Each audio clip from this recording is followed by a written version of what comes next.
Well, hello there. Welcome to FAQ Mondays. I'm your host, Fluff, and today we are going to chip away and make ice shaving things out of the iceberg that is your questions. And hopefully while we do it, we can get some flavoring. And what I'm saying is not making any sense at all. First question, Fluff, how do you balance your family life, day job, and your music? I'm struggling to balance the three. How'd you get it right? I don't know that I have, and I don't know that I will. It boils down to how patient your family is with you doing other stuff, i.e. music and, making videos and that kind of thing. There is no give with your job, so that is that, and that just stays like it is. But, I make no buts about the fact that it's my wife that allows me to spend all of my free time up here making vids for you guys to watch. Thanks, honey. I'm in a unique situation where I'm actually going to, and am trying to make a thing out of this. And maybe I'll be able to quit my job at some point. Maybe I'll, get hired by a company I can quit my job.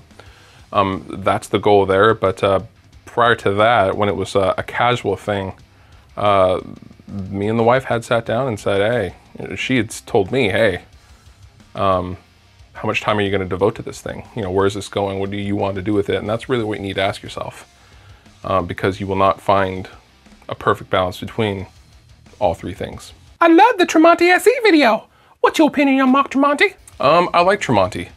I am not a fan of any of his bands. I absolutely do not like Creed, and I don't like Alter Bridge, for that matter. However, I thought his solo record was the best stuff he has ever done, and I thought his solo record was brilliantly done, and all of the songs on it were strong, and Mark is a hell of a player, and he has my utmost respect, and he is a master riffsman. If you could play anyone's rig for an hour, who would it be?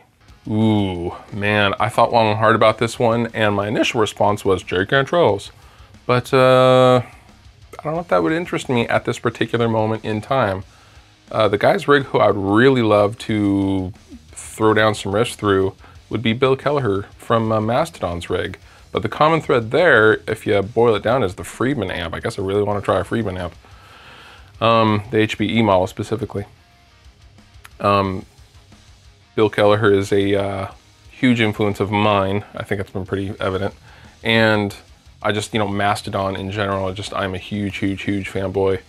And I love his live tone, and I just think he's got it going on with the perfect blend of like a simplicity, but he uses like a TC Electronic G system, like switching things and keeps some things not cluttered.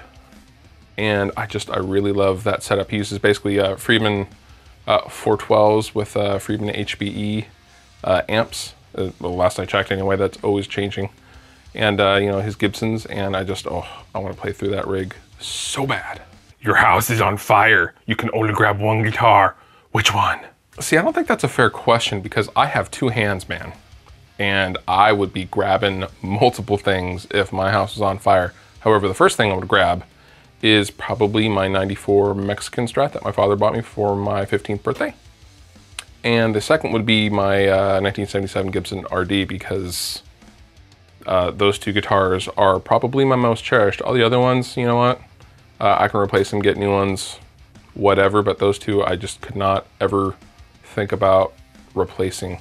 Although I suppose I could, if I waited long enough on eBay, I could replace the Gibson RD. However, I don't think I would ever find one as clean as mine, because mine has sat in a collector's collection for the last 20 years. So yeah, Strat, Gibson RD, and probably my video camera and my laptop.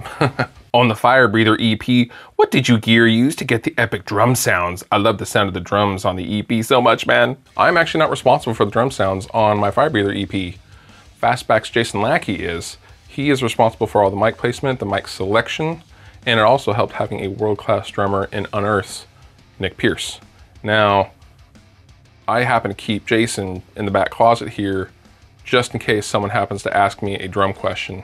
So I'm gonna go get him real quick. I'll be right back.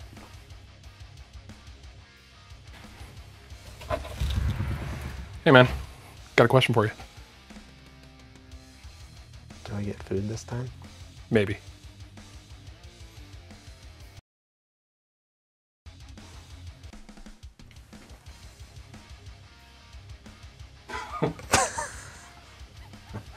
Okay, you should tell them about the drums and, Yeah. and the gear. So for the Fire Breather EP, we used a pretty healthy part of our collection at Fastback for Ryan's and Nick's drums.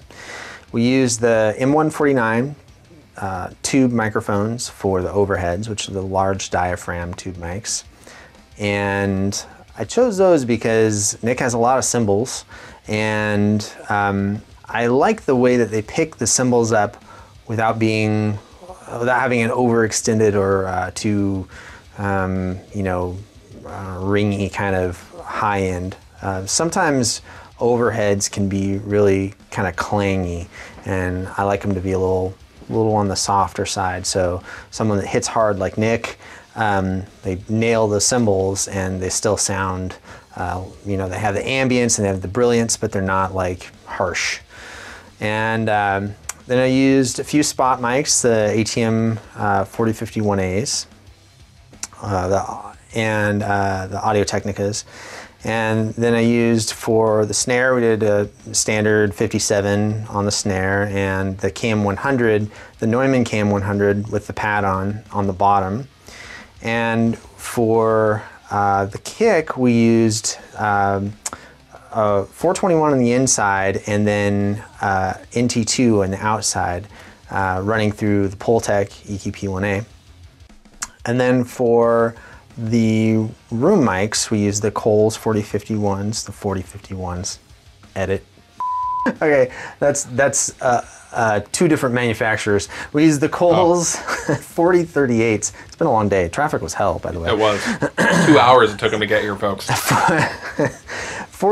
Coles 4038s, the ribbon mics for the rooms, and basically just facing out pretty far, spaced quite a bit from the drums, to get a real wide sort of ambience on the drum kit. And then let's see what else. 421s on the toms, which were a pain to place with his setup. Yeah, I'll post a picture right here. Here's a picture, and it was.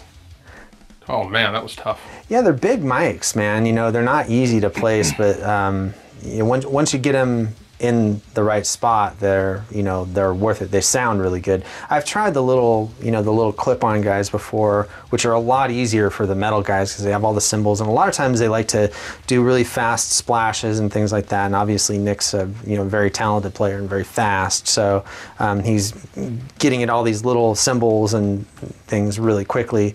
And sometimes the big mics just get in the way, especially the back of the cable sticks up off of the microphone, and it's like sticking right up where the cymbal wants to ride.